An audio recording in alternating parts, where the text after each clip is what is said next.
I'm Dr. Duc Vuong. I'm a world-famous bariatric surgeon, director of bariatrics in Albuquerque, New Mexico. I'm the author of 11 books, number 12 on the way, which is called the Dr. V Diet book. That will be launched next month. So we're going to do a Dr. V Nooner today. So if you're watching, we're having a Nooner with Dr. V. What to eat after weight loss surgery. I've done thousands of weight loss surgeries, and I'm just shocked that more patients don't know what they're supposed to eat. So before we get started, I have to remind you, I am not providing medical advice. Okay, you need to follow the advice given by your surgeon and his or her surgical team.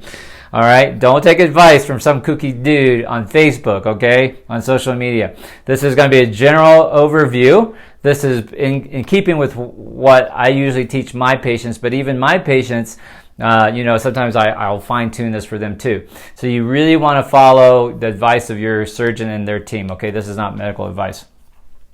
Now, I am quite surprised that patients who have weight loss surgery don't know what they're supposed to eat. Now, if you're watching in the comments section, if your surgeon was a typical program, your surgeon's program, where you maybe had 2 or 3 or 4 dietary visits before surgery, and then maybe you had one big visit with a dietitian for an hour long getting ready for surgery. Maybe you left with a booklet or pamphlet or notebook. Put that in the comments section, because if that's what you experienced, then that's the average program. And then after weight loss surgery, maybe you were confused, you couldn't remember, you didn't really know what to eat. Before surgery, you're like, oh yeah, I have this little pamphlet, great, I'm ready to go. But then after surgery, when you were at home and you're recovering and you're trying to flip through the booklet to see what you're supposed to eat, like there's no real information in there. Like maybe your first few days was like broth and maybe a little bit of Jello, maybe some protein shakes, and you're kind of like, wow, I feel terrible. Why do I feel so bad? And you're a little bit confused. And when they might have called it like stage 2 or stage 3, they might have called it like a mushy phase. And when they're trying to transition you to solid foods, like the list of things they were telling you to eat was like mashed potatoes and pudding, and you felt terrible, and you're like, boy, this can't be, there's something weird, what am I missing, right? If you experience that, then that's the average program, okay? Now, I don't like that program, but that's, I just do something slightly different for my patients. So what I'm going to teach you is what to eat after weight loss surgery. So the number one thing I'm going to tell you is follow your surgeon's program, okay? I have to tell you that, obviously, right? Disclaimer, follow your surgeon's program. But I am going to teach you something, okay? In my book, I teach my patients something called the texture scale.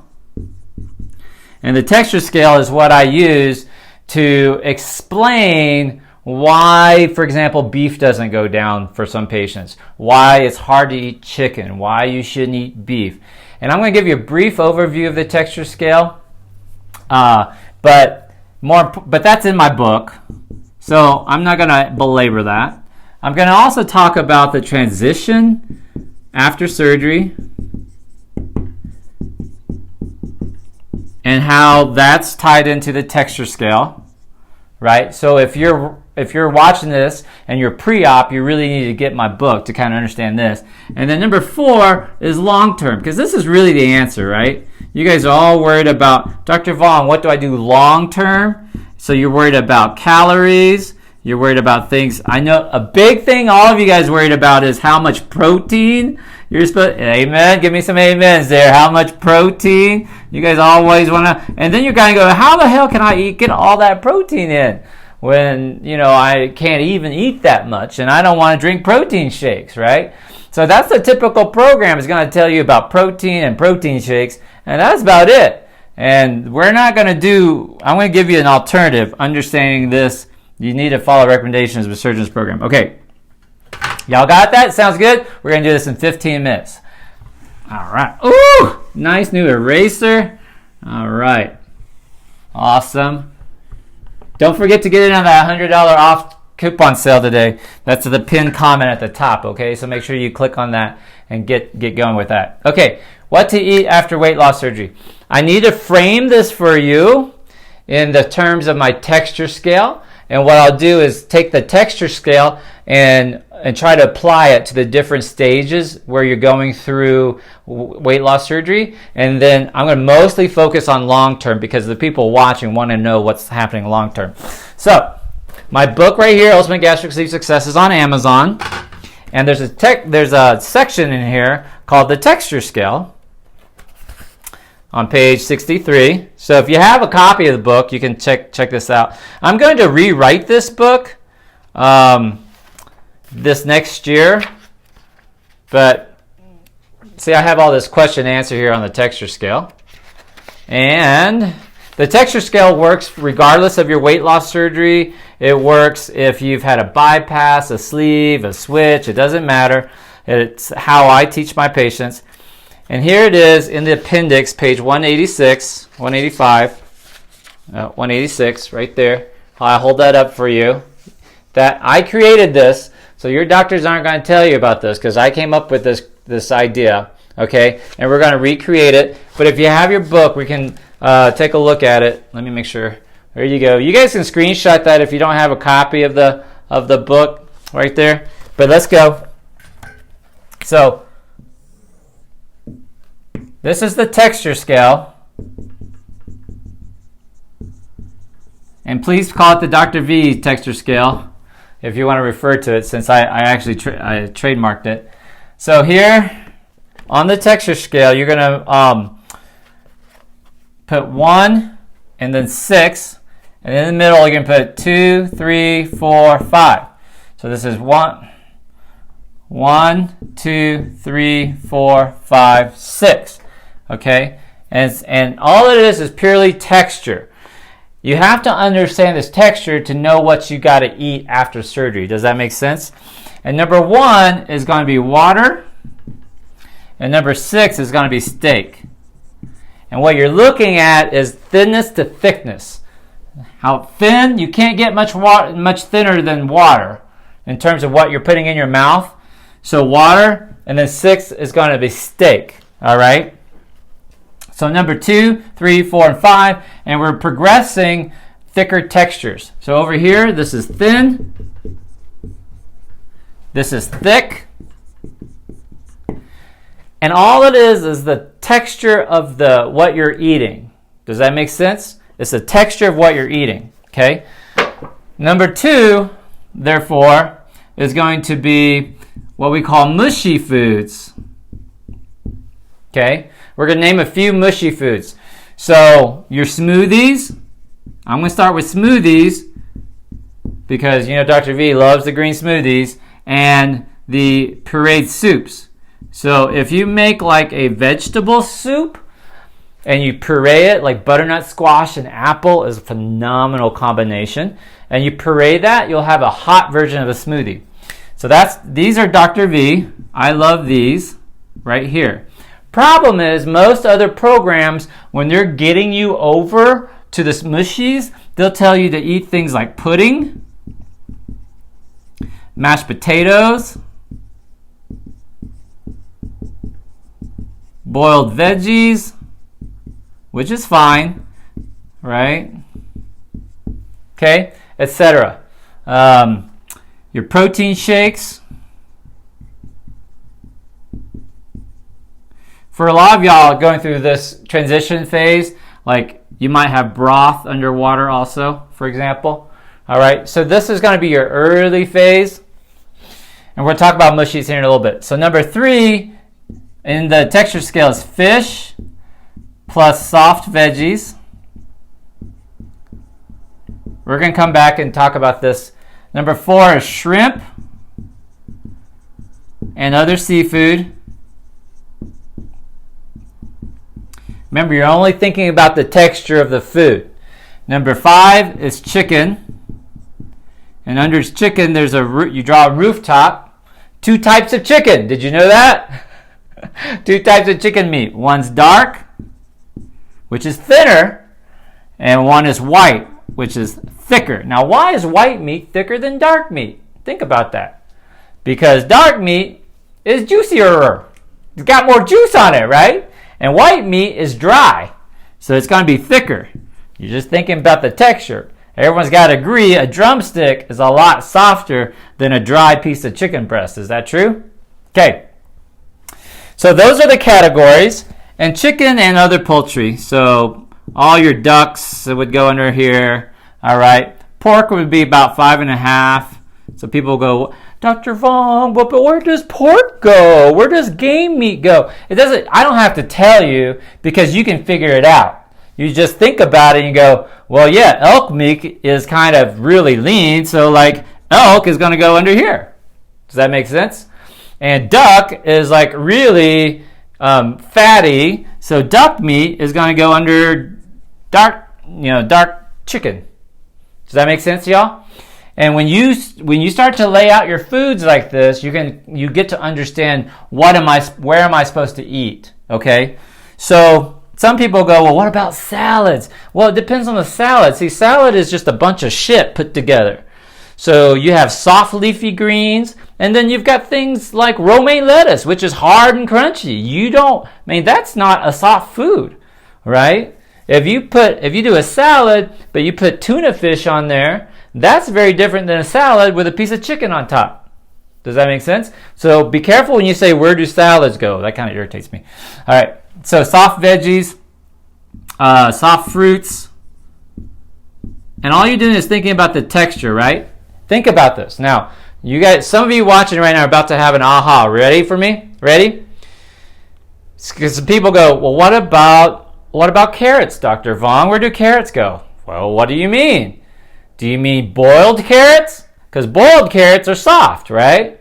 Or do you mean raw carrots, like you're going to eat a carrot stick? Now, y'all have to admit that cooked carrots is very different texture than raw carrots. Amen? So, a cooked veggies is going to be softer. Cooked carrots and raw carrots are going to be harder, tougher, right? So now you know where celery goes, you know where raw broccoli goes, and you know where cooked broccoli goes, right? Now, this is funny, right? Think about this for a second. I say, well, I'm having trouble with cooked broccoli. Well, which part of the broccoli? Is it the soft florets, the top part, the flower part? Or is it the stalk, which is really thicker and more fibrous? So you can't just say, well, what about the broccoli? Different parts of the broccoli, Also the carrot. But Dr. Vuong, the cooked carrots are giving me trouble. Well, which part? The skinny end of the carrot? Right? You have a skinny end and a thick end of the carrot. Which part of the carrot's giving you trouble? Because the thick end gotta be harder. Even if slightly. Does that make sense, everybody? Okay. So, what to eat after weight loss surgery? So, if you have just had weight loss surgery, your surgeon, number one, follow your surgeon. Follow your doctor. Your surgeon order. But usually they're going to do something like stage 1, stage 2, stage 3, and what they're doing is they're putting you through the texture scale. Problem is they haven't really explained to you what it means, and you're really limited in your choices. So you think these are your only options. But what I teach you with the texture scale is like, if you just put it in your mouth and you start chewing it, you'll know where it falls on the texture scale. I'll give you an example. Where do you think blueberries go? Raw blueberries. Where do raw blueberries go? Just imagine a nice soft, that's right, about 2.5, right? So it's thicker than mushies. It's not quite as thick as a fish, flaky fish. So maybe a 2.8 on the texture scale. Does that make sense for blueberries? Now think about this. What about a soft pear? You have a soft pear. You know, like sometimes you leave the pear on the counter too long and it gets really mushy and you smell it. And also it kind of smells a little bit like alcohol because it's starting to ferment. Where is that? It's really soft. See, like a soft pear will be a number 3. But if you have some people like really crisp pears, really hard pears, and you bite into it and it's like crunch, man, that's going to be like a 4, like a hard pear, or even a 5. Does this make sense what I'm saying? So now I don't have to tell you or my patients what to eat and when to eat it, because they can use this texture scale to know where they need to fit. Like, are they out a long term? Are they just had surgery? Does that make sense? So follow your surgeon's program. You translate the stage 1, stage 2. Every program calls it something slightly differently. But the difference with the Dr. V texture scale is that it really gets you to think. All right. So I want to talk about perioperative. Let me make sure you have room. Okay. So peri-op. That basically means you just had surgery, or you're about to have surgery, or just had surgery. Usually it's under about 6 weeks. Around this time period, if you're within 6 weeks, you really need stay close to your surgeon. You really need to baby your surgery. Don't push it. Don't go real slow with it. Okay, so usually they're going to have you transitioning to pudding, applesauce, right? What else did y'all have during your mushy phases? Puddings, applesauce, mashed potatoes, that yogurt. Yeah, yogurt. That's very common. Okay, so that's fine. What they're trying to do is protect the staple line, and it doesn't matter if it's a sleeve or a bypass. There's going to be a lot of swelling and inflammation, right? So you want to go slow. So the whole purpose of this area is protect your surgery. Now I need to put a big star by that, because I don't know why y'all do this. There will be patients. There are patients that will leave the hospital and go through a McDonald's drive-thru. I know that sounds crazy, and my heart goes out to these people that they would have, and I'm not blaming and I'm not shaming, I'm just telling you what happens. Patients will have weight loss surgery. Upon leaving the hospital, they'll go through a McDonald's drive-thru. They'll think a French fry is okay. They will justify it inside their heads, and they will put themselves at risk for having a major complication, a major leak. The staple line, the bypass anastomoses will come apart. They'll develop leaks, and they might get away with it. It's not a guaranteed leak. They might get away with it, but my point is this: why would you put yourself at risk? Why would you do that? Why wouldn't you follow what your surgeon's trying to tell you and try to protect this major operation? Okay, and I want to tell you the answer. And this is everything about Dr. Vuong. And y'all need to write this down in the comments section. Your mind is very, very powerful. Amen? Amen? Your mind is very, very powerful. And I'm telling you, people who leave the hospital, who eat too fast, who go to McDonald's right after the hospital, they know deep down, they know they shouldn't be doing that. Because no program tells patients, hey, leave the hospital, eat whatever you want. No program tells their patients that. We are scared to death about the staple line. Surgeons are. We are worried about your staple line. So we want you to protect it. So we put you through these parade feuds, the stage 1, stage 2, whatever you want to call it. And the patient who does that, they know deep down they're not supposed to, but they'll justify it by saying stuff like, I'm hungry, I'm starving, well, I gotta eat, it's 12 o'clock, it's what I do. Or they'll just say, subconsciously they'll say, just let me see, let me push it, let me try. It baffles me, but it will happen. Your mind is very, very powerful. So if you're pre-op and you're watching me and you're getting ready for weight loss surgery, you need to understand that.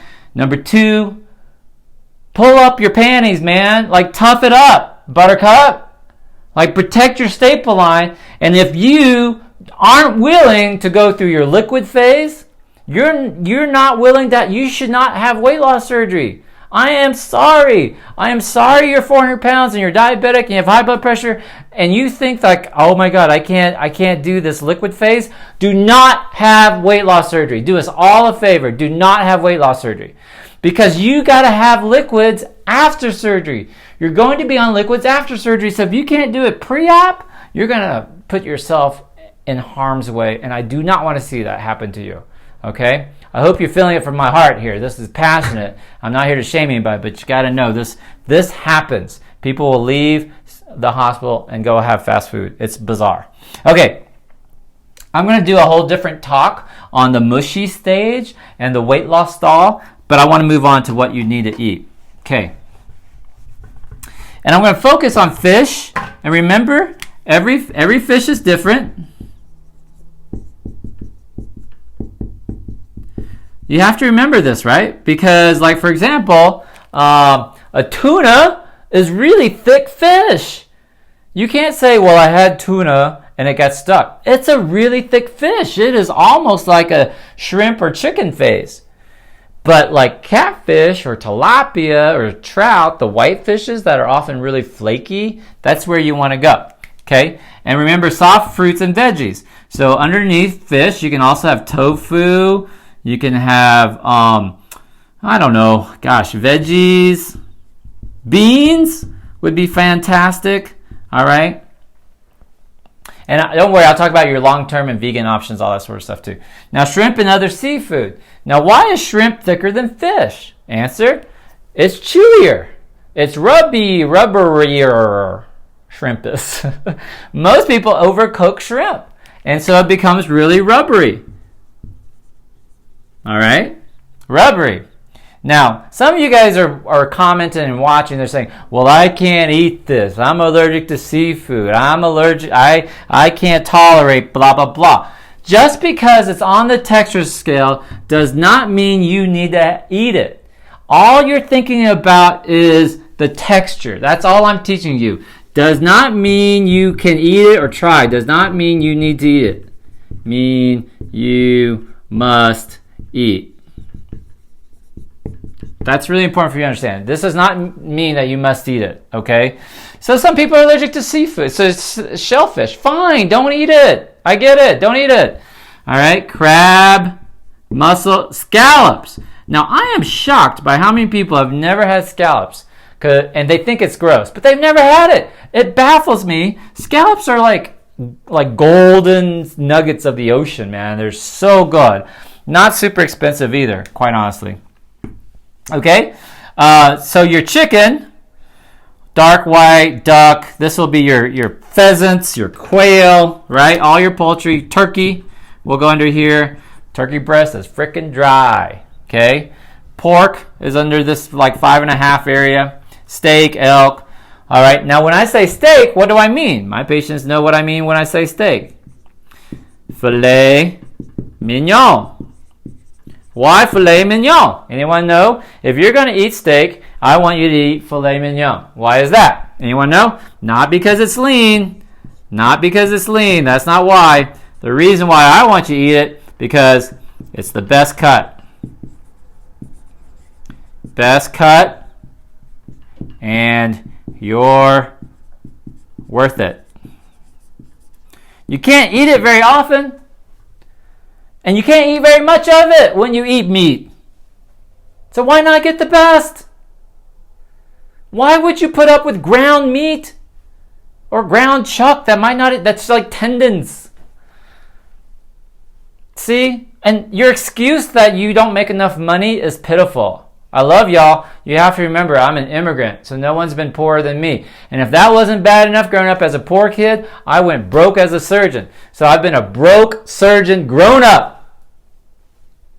And I'm telling you, you're worth it. I'm telling you, if you're going to get meat, get filet mignon because it's the best. Or whatever steak you like. You can't eat very much of it. Do not put up with like ground meat. Stop thinking you need ground hamburger meat. That's all you can afford. It's crap meat. It's not even real meat. That's why you shouldn't be eating McDonald's. Not because it's cheap. It's not even real food. Okay? Okay. Now, here's the last question.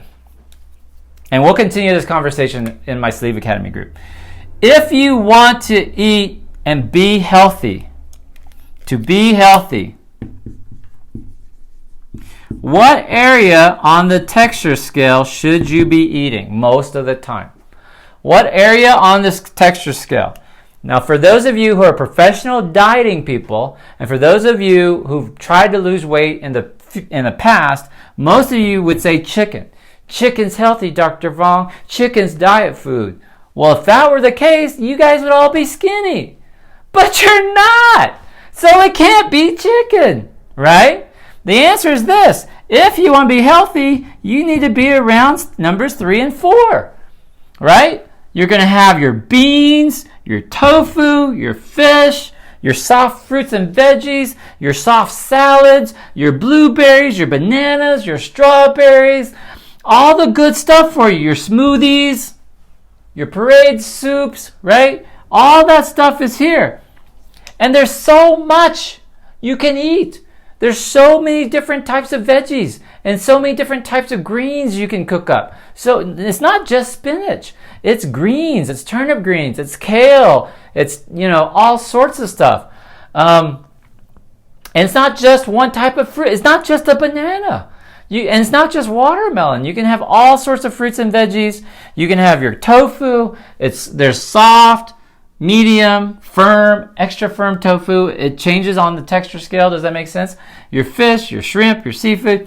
Now, why do I say shrimp? Because some people will go, well, Dr. Vuong, there's too much mercury. Shrimp is high in cholesterol. I know that. But guess what? What do you think you're eating when you're eating beef? What do you think you're getting when you're eating a hot dog? What do you think you're getting when you have fast food? Come on now. Don't be telling me I shouldn't be eating fish because of the mercury and you sitting there gnawing on questionable patty from McDonald's, It's ludicrous. The reason why I tell patients to have fish and shrimp, because it's just too hard to be a vegan in America. It's possible, but it's hard. And I'm mostly pescatarian. So I mostly eat fish and fruits and veggies, but I have chicken. I'll have a little bit of pork. I've cut meat out. I've cut beef out of my diet, and then I'll eventually cut out meat. But I got to work towards it. Now, I tell patients this is the healthiest area. It just really is. And because, here's why also, and you want to write this down.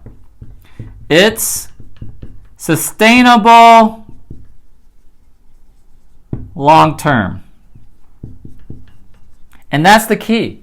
It's sustainable long term. You can do this for a long time. You can have fruits and veggies. You can have green smoothies. You can have salads. You can have fish. You can have shrimp. If you try to be vegan, that might last you 6 months. You could make it an entire lifetime. People do that. But the average person is just too hard. You can try to eat ketogenic. You can argue with me and try to eat ketogenic doesn't even mean you don't need to eat meat to be ketogenic, first of all. People think that you got to eat all this steak and bacon and stuff to lose weight. It's stupid. It's just not sustainable. So my goal with the Dr. V diet and the texture scale is to get you guys to do the healthy stuff long term, right? So when you're in the perioperative period, you need to follow your surgeon's program and then think of the textures, all right? Now long term, this is the answer right here. To be healthy long term, you need to be eating the texture scales 3 through 4. 3 through 4. My book details it a lot more. When I write the second edition of my book, I'll have a much more extensive list. But the idea is that I'm here to teach you. I want you to think. I want you to not just follow my orders blindly. You need to think, okay? And just because it's on the texture scale does not mean you have to eat it. It does not mean that it's healthy for you. It only means that when you're chewing it, you know if it's thin or if it's thick. If your baby's ready for it or not, or whatever. Does that make sense? I hope this has been helpful for you to understand what to eat after surgery, how to protect your surgery, and then ultimately how to have the best long-term success, okay? If you follow what I teach you, you do not need a protein count, you do not need a calorie count, you do not need to count carbs. You just need to do this long enough. And I've made the system so simple that you can do it long enough without having to count your calories or macros or any of that stuff. And you will be super healthy, trust me. Cool. Hope you like this. Dr. V. Nooner, share the broadcast for me. Life is short. Help me change the world. I believe in you. I hope you believe in me. Love you guys very much. Thank you. Bye.